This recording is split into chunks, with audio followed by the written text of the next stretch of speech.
And I'm your host today.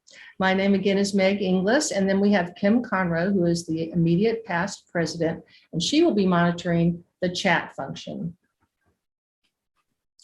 And before we even get started, I want to say that no effort like this can ever occur without a bunch of people behind the scenes working on it. And I particularly want to thank Linda Knowles, because she's the backbone of the Spring Symposium and has been doing it for many, many years. So thank you, Linda, for everything that you've done for this program.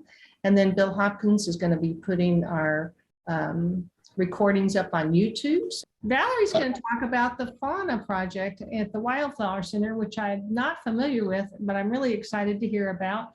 Val is a local naturalist in the Austin area, specializing in arthropods of the Austin area with interests in taxonomy and photography. She runs the Fauna Project at the Lady Bird Johnson Wildflower Center, leads insect discovery walks, teaches entomology courses, provides insect spider identifications, gives talks to local organizations, and is the author of pocket guides to butterflies of Central Texas, spiders of Texas, and unusual insects of Texas. She's got a website, austinbug.com, and she's a delightful speaker, and you'll always learn something from her. I'm going to turn it over to you. What I'm going to be describing isn't so much all the details as much as a program we have and how we run it and how it's been going, and give you a kind of feel for the excitement we get when we go and do this stuff every week, actually. So the whole point of the Fauna Project is to see what animals live here. We're using the Wildflower Center property, which is over 250 acres of some garden and some research plots, but it used to be on the edge of town, and it's now kind of surrounded by development, so we are within the Austin city limits. And what I'll show you, almost all the pictures are my own. They were all taken at the Wildflower Center, most of them during surveys. But when I get my team now that encompasses, oh gosh, we're sometimes up to about 20 people a week. They send me pictures, they get fantastic shots, and I post those on a website. I'll only post a few, but I do have examples of their stuff, and it's all online.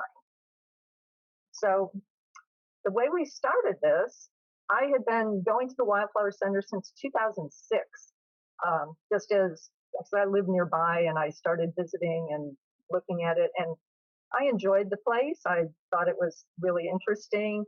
I eventually ended up meeting volunteers.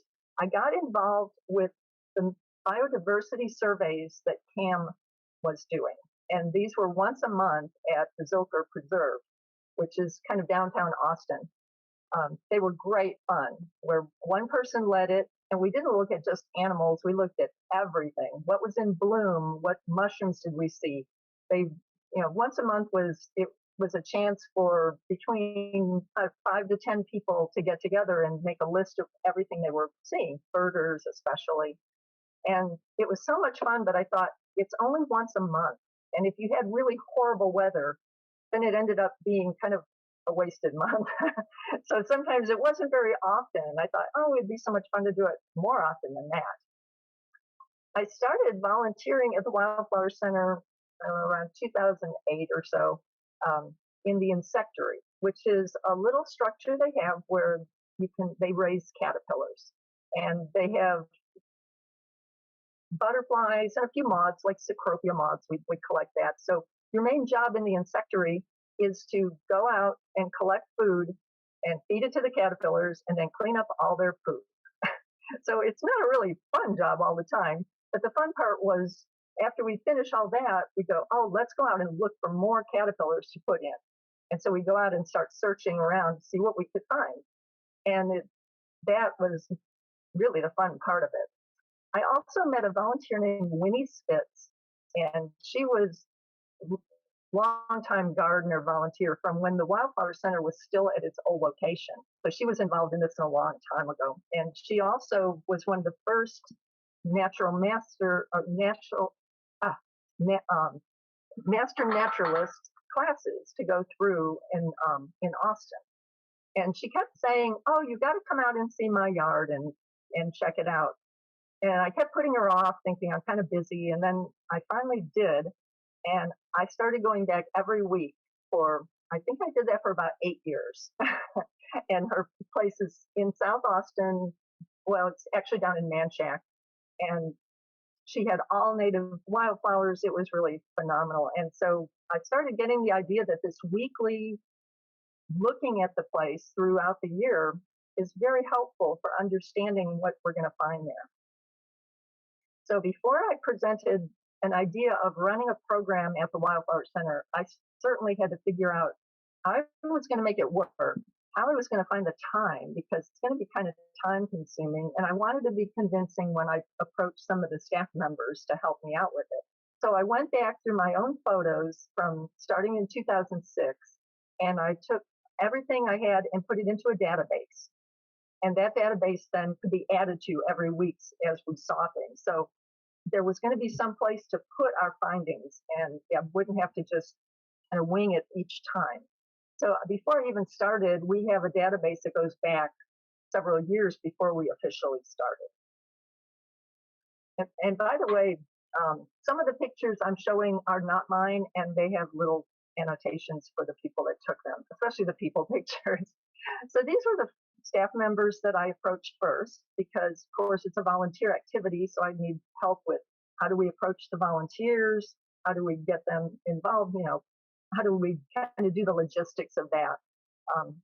Andrea is the director of horticulture, and she is very interested in everything about the gardens, including all the insects and everything else that's involved. So she's very ecology minded about it.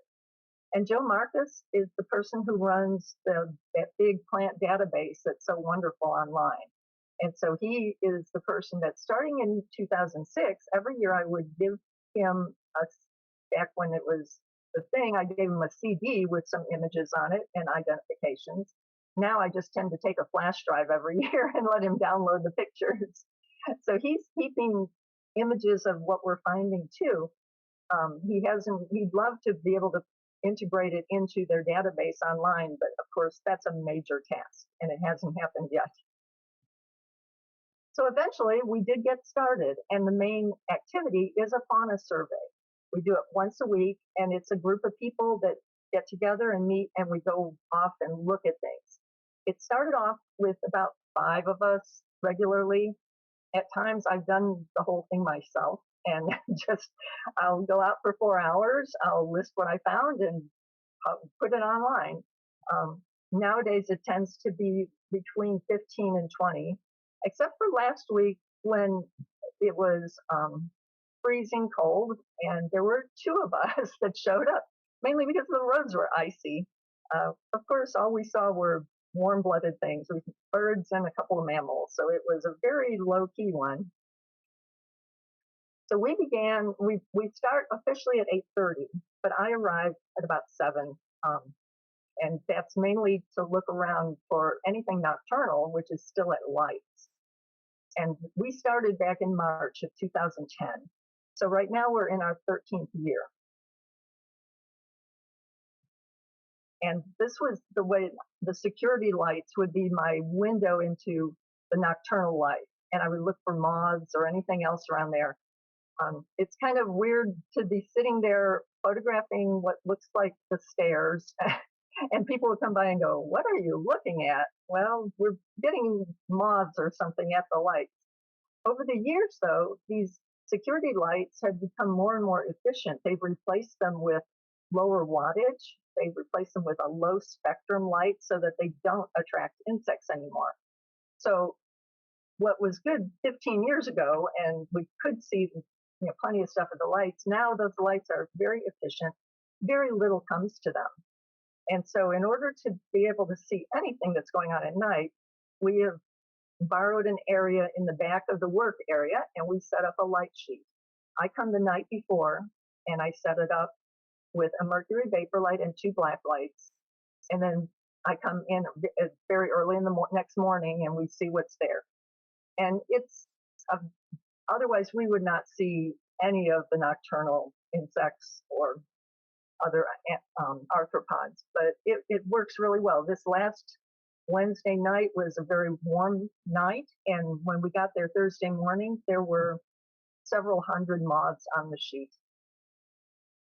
And I take care of looking at that, cataloging, photographing everything I can before I go and meet the group at 8:30.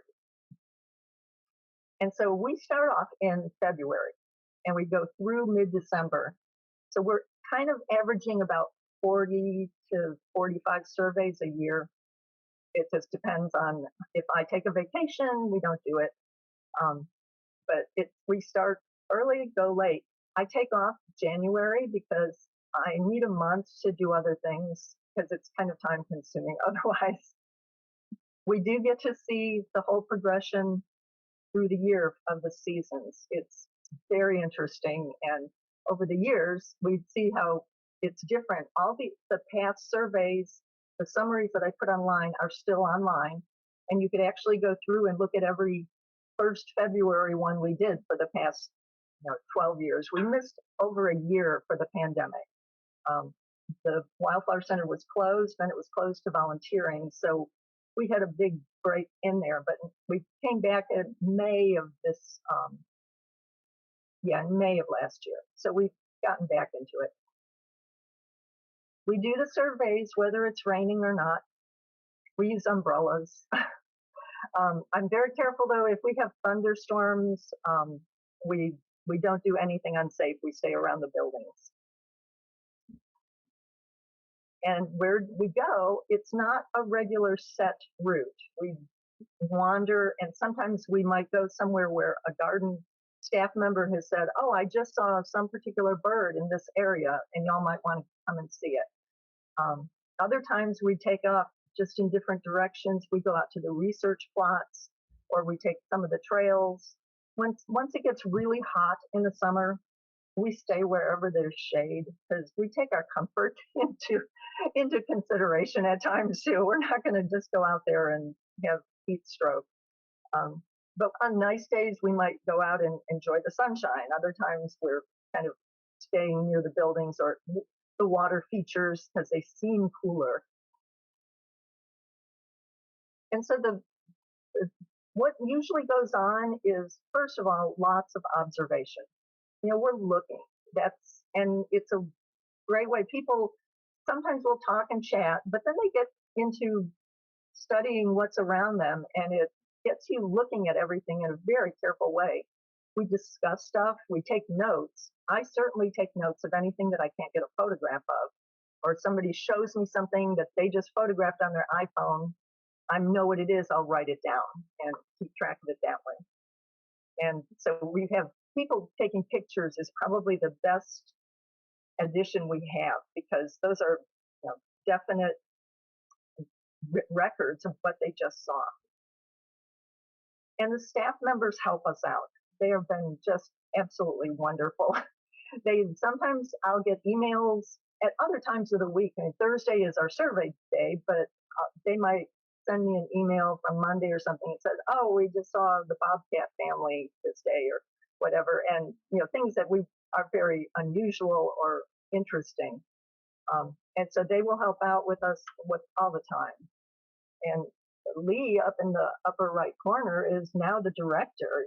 Back when he was just a lowly other employee, he would stop by and talk with us about during our survey stuff. But now he's moved on, and he's in charge of the whole thing. So they help a lot. And I also think a big part of our project is the educational side of it. I'm a firm believer that education doesn't have to be compartmentalized. It doesn't have to stay in a room and be taught at a certain time in a certain course. But if we're just wandering around and we see something really cool, and sometimes there'll be visitors nearby and we'll point it out to them, or I'll be with some of the group. The group now tends to split up and go different ways. So we have a few people that kind of go the edge of the property, and they have been finding some amazing birds. We just recorded a verdin for the first time this past week, and they got nice pictures of it. They all enjoyed seeing it. So that little group, I didn't even know they were here until I started getting word from them.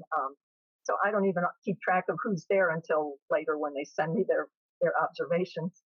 So the educational side of it, I think, is a very important one. And we're tackling all the animals that we see and that can come onto the property, even, occasional things like, yes, we have had an elk problem in the past. They were showing up in fair numbers and they wander about on various properties. Well, they were coming onto the Wildflower Center property too. All the way down to the smallest things that I can photograph. These are springtails, and they're practically microscopic to my old eyes, but they're animals and we count them. So we look up, we count birds that fly over. We don't keep track of numbers. It's just simply we state whether a species we've seen, and when we've seen it, mark it down each time. We tend to have to watch where we're walking. One of the residents that's kind of common on the Wildflower Center property are rattlesnakes, and we don't want any accidents to happen. So if we're walking around, especially on trails, we pay attention to where our feet are going, and therefore we see some pretty good stuff that sometimes you wouldn't notice. When we're looking up in trees, it's kind of fun at how often the animals are looking back at us. They all know we're there. We are not really stealthy when we're walking around. And some things are very tolerant. We can get quite close. There are water features in the garden. They're fairly natural looking. They recirculating pump kind of things. There is a creek that goes through, but it's just a temporary drainage, and so it's rarely flowing. But the other ponds they're permanent water sources now because they've been there for as long as the Wildflower Center has. And so we can see what is living in there. Sometimes we'll turn over the rocks in there and look down in. And basically, we are searching. It's just like a scavenger hunt, especially when it's cold out. You're not going to see a lot of things flying. Right now, the flowers are taking a long time to get going this spring. And so we've got a lot of brown dead things around, but the grass is low, the vegetation just is not coming back real fast. It's been kind of dry. And so we are looking under rocks too, and that's how we find some of the animals we photograph. There are several caves on the property, one of which we can look into. It's kind of a big open one that they use for educational purposes. And of course, the cave creatures are always pretty neat too. So some things we see are totally obvious. Anybody will notice them. They're easy to photograph. But then other things are not so much. If you haven't seen what is there, it's a spider and it's towards the top of the lichen. It happens to be the same color and shape as the lichen. We look at stuff very closely at times. Some people have long lenses. I use a camera that is just for close-ups. But if we find a dead bird, we'll look closely at it and study it. If we find insects and look at just the details of them, and that photography that we can look at it later on a bigger screen, it's just like having a magnifier, and you can see details that you just didn't realize were there. So the process I go through every week is we have the survey. I'm usually at the Wildflower Center between 5 and 6 hours that day on Thursdays. I take notes, we take photos, and then everybody sends me their stuff. I process my own photos and make a list of my stuff. I get everybody's emails, I list their things, I answer their questions. I do a bunch of research because sometimes I have to identify things that are new, like almost every time. And I have to look them up. So I'll do some research time. I make a list of all the species we've had that week. I enter it into the Excel database, and then I create an HTML file. I can write HTML, so it's not very hard for me. And I produce a web page that is our survey summary. And it's got up to 20 pictures from the survey and then a complete list of everything listed taxonomically. And then I send out an email, like a summary notification list. I've got somewhere over 200 recipients on that. And so people can then go to the webpage and look at it if they want. And then after that, I correct whatever was mistakes. I try and keep it accurate as I can, but every so often there'll be a mistake on something and I'll have to fix it. So as we're going around, we don't always just see the animals themselves. We are looking for clues of the ones that have been there, and we find them. There are plenty of signs out there, especially if you know what you're looking for. You'll see stuff that, oh yeah, I know which spider made that, and it also kind of clues us into look for the inhabitants. And insects leave all sorts of signs on plants. I mean, after all, plants are the base of the food chain, and a plant that hasn't fed an animal isn't doing its job. It's the energy from the sun has to be converted eventually into the whole biome. So yeah, there are plants that are eaten, there are plants that have things growing on them that are mangled, whatever, and all kinds of extra stuff. By the way, frass is a nice word for insect poop. We find eggs of insects. They're really pretty sometimes. And all the different ones, we know what most of them are now, because after years of study, you kind of get used to this. But there's all the time we find mysteries, things that we don't know what they are. And I'll document them, I'll take photos, I'll try and look them up, I'll even ask experts. And I might spend a lot of time with just dead ends until I can finally figure some out.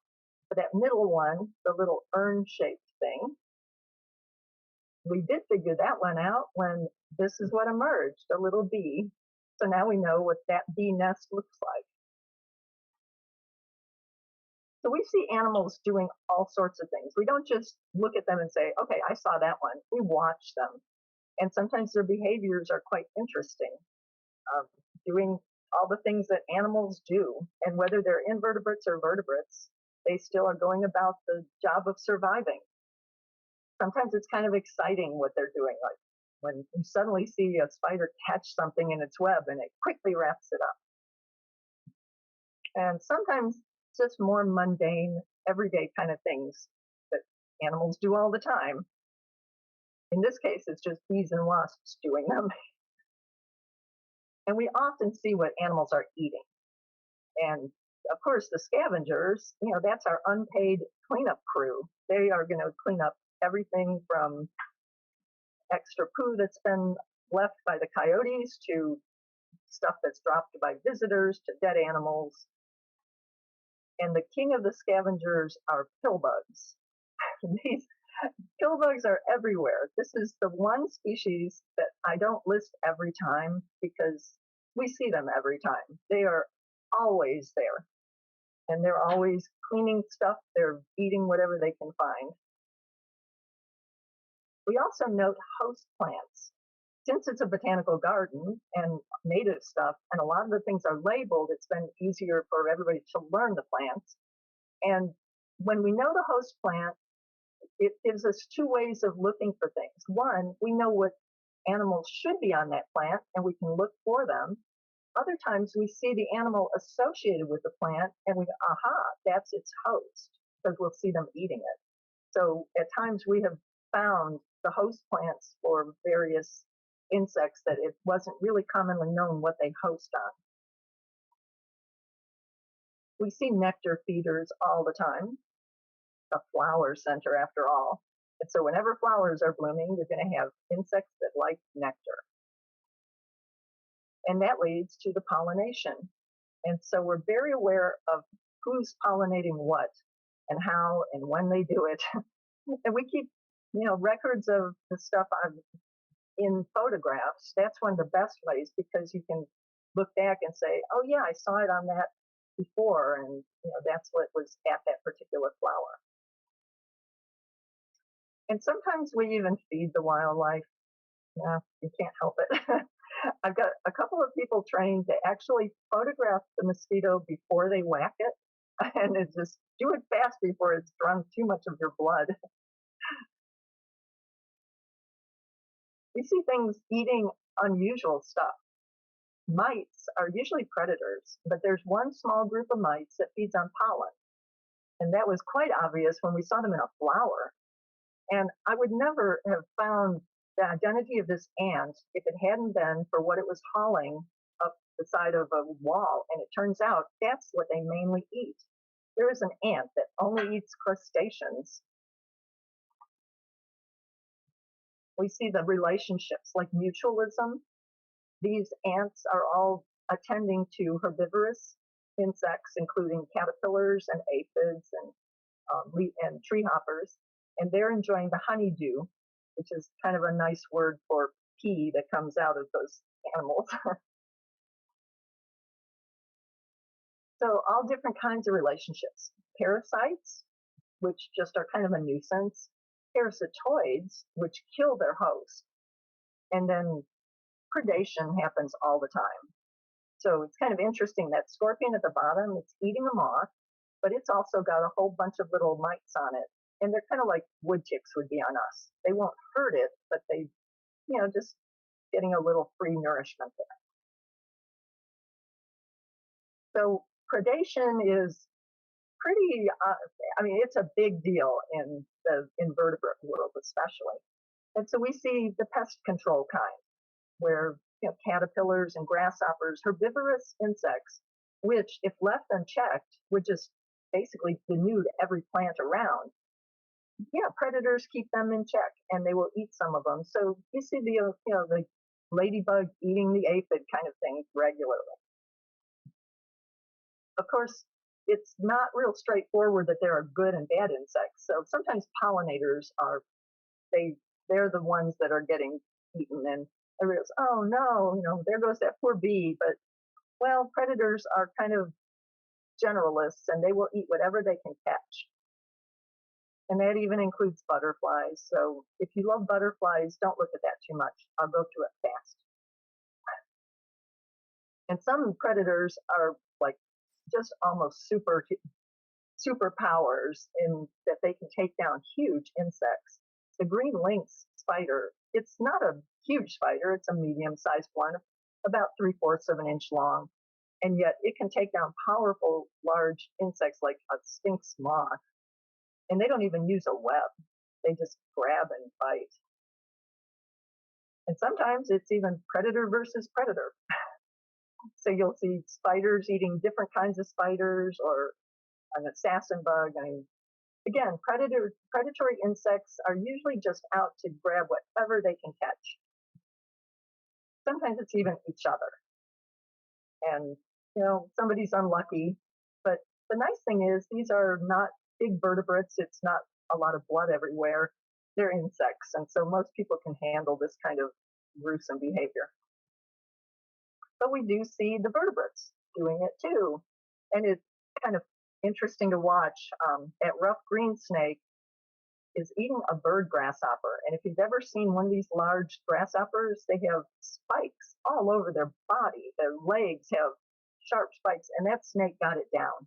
It was just amazing. The one eating a frog, in this particular instance, I was photographing it at first, and then the frog was still jumping, and it jumped off into the weeds carrying the snake with it. So I don't know who won that. And of course, sometimes the snakes get it too. The turtle is enjoying cleaning up what's left of the snake. I doubt the turtle caught the snake, but you never know. And of course, the snakes are eating everything. The Texas spiny lizards seem to be kind of a favorite on the menu. Like the baby rattlesnake, yeah, it had that snake or that lizard almost all the way down. The one on top, the Texas rat snake, was spending a long time like that. So I left it and I came back, I don't know, 15, 20 minutes later. And the snake was gone. The lizard was there, kind of slimy. The snake had to spit it back out. And the lizard then ran off. So it survived its being half eaten. So we see animals doing things too. And sometimes we understand what they're doing. Like in this case, these are females digging nests. They're going to lay their eggs. Other times we see animals looking out of the holes. The bee in the upper left is a male. And so what's he doing in the female's nest hole? Well, probably looking for a female to mate with. We get to see the intimate times when insects and spiders are molting. So this is when they shed their skins. And it can take anywhere from about 5 minutes to maybe 20 minutes for larger ones. It's a very vulnerable time for any arthropod because as it sheds its skin, it comes out soft. This is where they get soft shell crab sandwiches. It just molted, so it doesn't have any defenses at that point. And speaking of intimate, yes, we even see the courtship kind of things. And who knew that harvestmen, the males, go and tickle the female's rear to get her in the mood? And and there's the competition. I mean, it's extremely fun to watch little tiny animals, and it's almost like watching a nature documentary, except on a minuscule scale. Yeah, the three beetles at the bottom, that last male is not going to do much. He's just in the wrong place. And yes, it gets even more intimate. This is known as arthropod porn. Although for some people, they might not even recognize that, say, those millipedes are mating. Pillbugs, yes, they do it up by their head. They have theirs. Snails are hermaphrodites, so each one of those is trying to impregnate the other. And some of the behaviors we see are they're very interesting. This is after mating. This is a male at the bottom and a female at the top. You can see the spermatophore at her rear. She mated with him. He is producing a liquid from a gland behind his wings that she's drinking from. And he's singing because he's now wanting to show off that he has mated, and this is attractive to other females. So he's going about his thing saying, I'm ready to do more. Of course, after most insects mate, the females lay eggs, and that's what ovipositing is. And it's a lot of work for the females. We see them doing the stuff where they have to go into a piece of wood or into the water and lay those eggs. And then a few of them even guard the eggs. It's not easy being a mother and of a whole brood of things. And of course, a few arthropods just skip the egg laying part, and they just produce live babies. Well, the eggs hatch inside of them. So that is a pill bug, and it's laying on its back to release its babies. They're coming out. And then there's the feeding of the young. A lot of wasps are very good mothers. They provide food for their babies. They often will put it into a nest that they built or dug and feed the babies. I mean, everything is their work. And so anytime you see a wasp hunting or doing this kind of pest control kind of thing, it's always a female. The males don't do any of that. And gosh, sometimes a woman's work is never done. The kids even want to ride along. So this is a wolf spider with babies on her back. And the egg sac is at the back. You can see that. The babies could not have gotten out of that sac without the mother's help because the sac is too tough. She had to open it. And they will ride around on her back for a couple of days until they get hungry, and then they have to go off and hunt. So I bet you thought all the animals we see are creepy crawlies. No, we see real cute ones too. A number of birds nest around the property. We've seen a couple of different hummingbird nests, in fact. We usually keep our distance from anything, although some of them, like the phoebe nest in the upper right corner, was under an eave right outside a window. And so we could stand in there just like being in a bird blind, watching the parent feeding the birds. It's really pretty cute. So this is where our numbers stand. Since I have the database, I can check numbers and do things with the data. We have identified, yes, over 3,000 species. And there are certain groups that I'm not very good at identifying, like flesh flies. We rarely get beyond just the family of those. And so there are far more that we've seen and documented, but we don't get them all the way down to a species level. The other animals, of course, are a smaller chunk, but it includes everything, including the vertebrates. So here's some examples of major groups and how many we've seen so far. The bird one needs to be updated by one more since we had a new bird a couple days ago.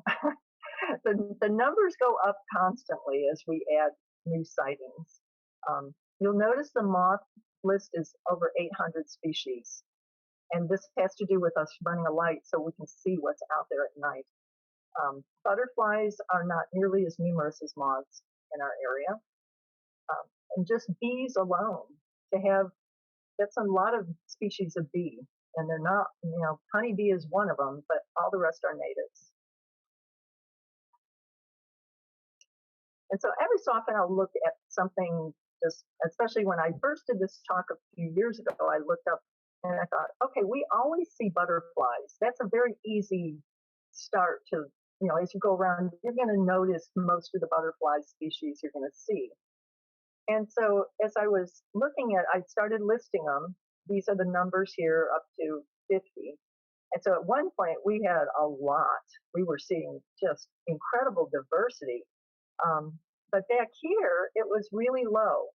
And this was in 2011 when we had a pretty bad drought. And it was reflected almost immediately, and things stayed fairly low and then finally kind of came back. So in spite of the fact that we have, we might have a day when it's pouring rain. Well, we won't see any butterflies at all. But you can kind of see the trends in just something like that when you put the numbers up. And if I go into the specific insect species, it's quite interesting. Okay, so Gulf Valarie is a butterfly. We see it year round. I have the little chart here. The larvae are the green, the adults are orange. Bumblebees. We mainly have the American bumblebee. Look how common. I mean, we see it all the time through the summer. The Mexican honey wasp. This is one that was never present up until about 2015 or so. Their northern range used to be up to about San Antonio. And then we started having mild winters, and the honey wasps have moved up. We now have them established. After this little dark area in here is that a year and several months where we didn't do surveys. Well, about a year and 2 months. And so that's just a gap. But after we had that hard freeze and all that, we still have them. They're back after the freeze now. Other species show up only in the spring, and others are only in the fall. And this one, which was very common, this was a little damselfly. It disappeared for about 4 years. We didn't see them at all. And now they're back, and then they were back. So things come and go, and we'll just kind of notice, oh, where did you go? There are also things that have not returned since we had that hard freeze last February, things that were common before. We've noticed that. So the identifications, that's pretty much my job on insects. I rely heavily on my birders to take care of the bird stuff. I can do birds if they're easy, but don't ask me sparrows and female warblers. That's beyond mine. So I'll do things like, bees and things like that. This is an example of all the bumblebees we have. The American bumblebee in the middle is the most common. But once in a while, we'll see the others. And the one in the upper left, that's a carpenter bee. And we see that one regularly. So I take the IDs very seriously because the value of the data is mainly in the detail that's given. If I were to just put, oh, we saw moths, that's so general that it doesn't really have much meaning. But we're down to species levels. So these are all moths in one particular family. And it's just an example of the diversity in one family of moths. So, and it's not that hard when you look at all the different colors. easy they are to tell apart. One of the limitations of our data is that if we see it, it's confirmed sighting. If we don't see it, it doesn't mean that it's not there. So that's, we're not running traps. We're not doing absolute, this is everything. One example is the bullfrog. It's kind of an invasive species all around here. It travels. And so once in a while, we'll have one in residence that we never see. It's pretty unmistakable when it is calling, especially early in the morning. And so we know that they show up once in a while, but we rarely, I've never seen one there. I've heard it at times. Whereas the other frogs, yeah, we photographed them even. We watched as the owls did their whole career of nest laying. 2009 was when the family of great horned owls first, well, it was a male and a female, laid an egg and abandoned it. They tried again the next year, but it didn't pan out either. And then in 2011, they chose this planter. So there's the female and there's one of the chicks, or the owlets. And every year after that, they have not returned this year. I'm not too surprised because I think they had a long career of producing babies. And this was one of the fledglings one year. They're huge when they're on the ground. Very amazing. So again, we just go through some of the things we see. And we learn about like difference between poisonous and venomous. Something is poisonous if it's got toxins in it. It's venomous if it has a delivery system. We see little tiny things like skinny bugs.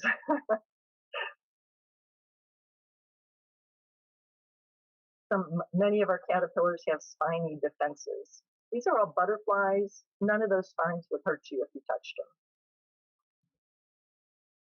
Here's something for the ew factor. So the land planarians are not native. The earthworms are, and we have leeches. They're in the little creek features. You could generalize and not get too exact about this. Some of my photography people like the photography more than having to figure out what the insect or anything is, which I don't mind at all. As long as they take nice pictures, I can ID them.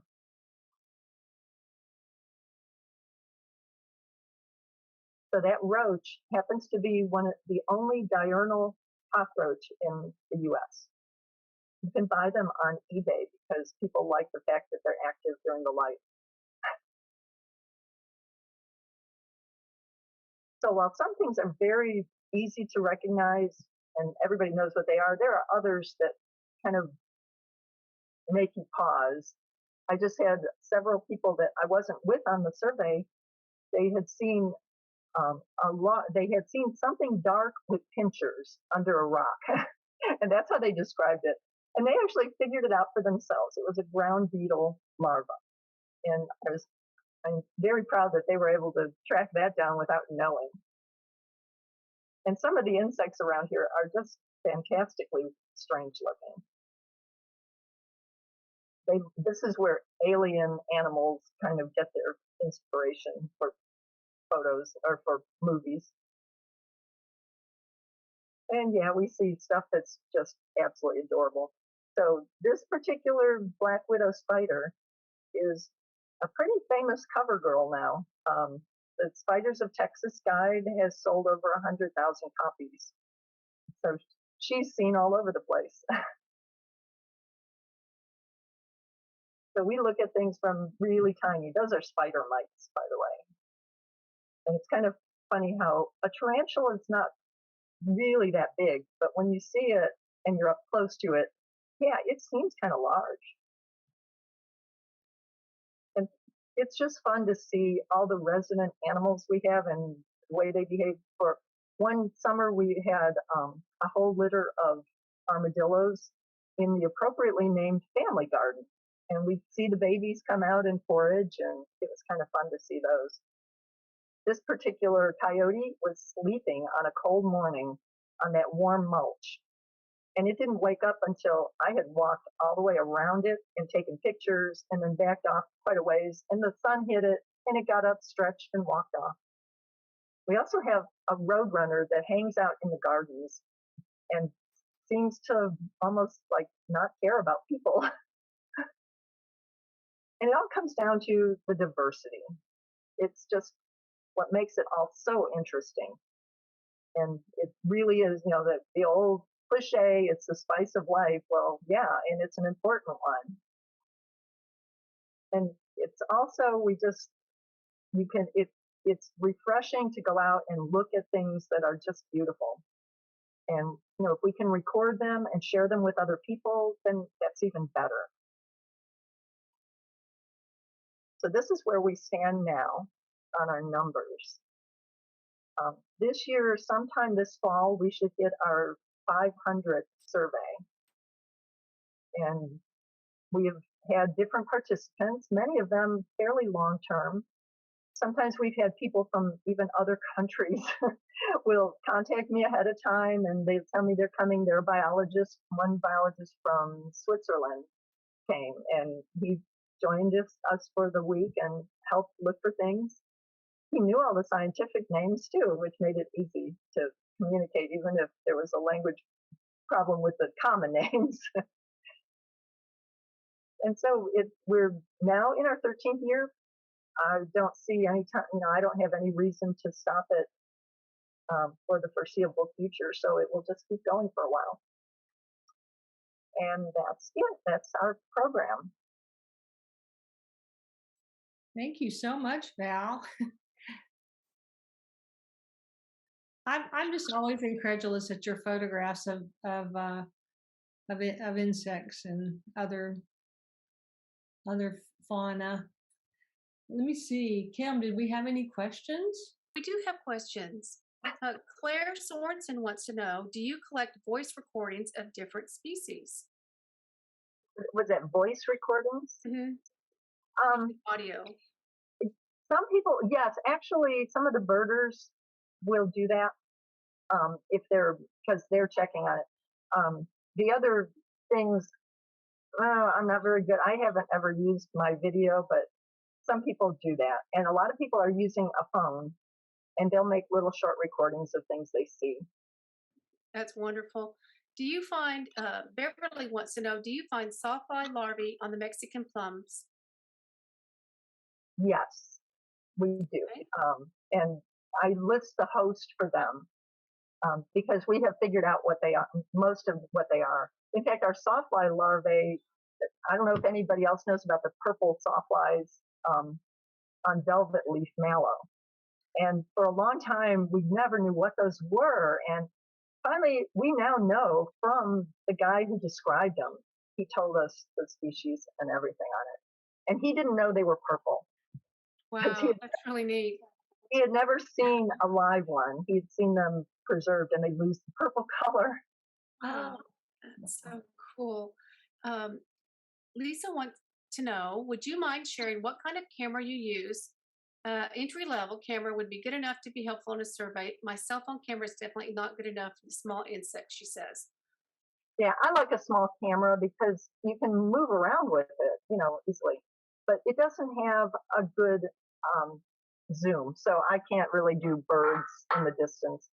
Some of my people that are doing it, they have the huge lenses and they get excellent pictures. If you look on the website, that I probably have it on there, and anybody that goes, if you just Google the Fauna Project Wildflower Center, it'll go to, it's my own personal website because, obviously UT is not going to let me use their web space. But the pictures are on those. I try and use participants' photos more than my own. And it's easy. They're starting to, I'm so proud of how good they do. They produce really nice photos. Well, you've really made a great project here. So Talette wants to know, have you seen any cats? I think we had one cat sighting in the past, almost none, but we have coyotes. And they are the coyotes, we see them kind of regularly. And so we don't often see loose dogs either. I think a couple of times we've had a dog, just a wandering, but yeah, cats aren't a big issue right on the property. We used to have bobcats, and the gardeners. I never got to see them, but the gardeners working in some of the areas would see the kittens playing and everything. Oh, But they haven't shown up recently, so we don't know if they're still around or not. well, you've really become urbanized over the past 10 years. So Yeah. lots of things are changing. So Lisa wants to ask, sometimes you hear that the hairs on the bumblebees enable them to be active earlier in the season than other bees. When when do bumblebee species become active in Texas? Hmm. Okay, for our area, the reason the bumblebees don't become active real early in the spring is because they're social. The first, Mhm. the queen starts her brood, and then she has to raise that first brood of workers. And so we rarely will see any bumblebees before like late March or into April. By May, we're finally seeing the workers. So if you happen to see a female, it's the queen working. But then by later in the year, their year-long course is build up the nest, and then you've got more and more workers by the end. Whereas in the earliest spring, like starting, oh gosh, we should start seeing as soon as the flowers come out. We'll see carpenter bees because they're solitary, and Mhm. they come out and they're just doing their thing. The bumblebees also they can warm their flight muscles because they vibrate them. They'll vibrate the muscles to get them up to like I think it's got to be over 80 degrees for them to fly. And the hair does help retain the heat once their wings are vibrating. So, and then Claire has posted something about the earthworms. Most earthworms native to North America are thought to be extinct. The two most common species of earthworms are the common earthworm nightcrawler and red earthworm, um, scientific name. These earthworms are introduced from Europe during the colonial times through soil and potted plants. So I Right. think unless you find a That was big earthworm, right? Native ones are like ginormous. okay. You know what? That's very true for the northern areas in the country. Um, Okay. the last time the glaciers covered part of North America, they killed off all the earthworms. So there are no native earthworms up in Minnesota, for instance. However, we are below where the glaciers were extended to. And a number of years back, there was an earthworm expert working out at Hornsby. And within a very short time, he had collected something like 7 species. The diversity of earthworms in this area is pretty good because they are there are native earthworms. They didn't have to be reintroduced, and also our climate's different than what is up north. So those introduced night crawlers, the big ones. Those are the Yeah. ones that are causing problems because they're churning soil that has not been churned in thousands of years. It was left alone. But in our area, yeah, it's just earthworms are really hard to ID if you're not good at it. It's microscopic what you're looking at. Okay. You need a stereo microscope for that, I guess. Mm. And those are not that expensive, by the way. Are you able to identify most insects down to species just based on photos, or do you need a microscope to get that specific for some species? Most of them I can do it from photos. If the photos are good enough, that's all you need. There's a site called Bug Guide, which is extremely useful. I know now, very recently, iNaturalist has kind of taken over this whole idea of put the photos on there and people will ID them for you. It works fine for common stuff and for things that are fairly easy, but I've seen some vastly wrong IDs on those. It's nice and it gets a lot of people involved, but it's not very specific. I mean, you'll have somebody say from a whole different area weighing in on something they're not used to our local fauna. Um, that's what I'm pretty good at the stuff here in Central Texas because that's what I've studied the most. So your Fauna Project then would be a very useful resource or authoritative resource for people to go to learn about fauna for Central Texas. That's excellent. Mhm. Thank you so much for doing this. It was really interesting.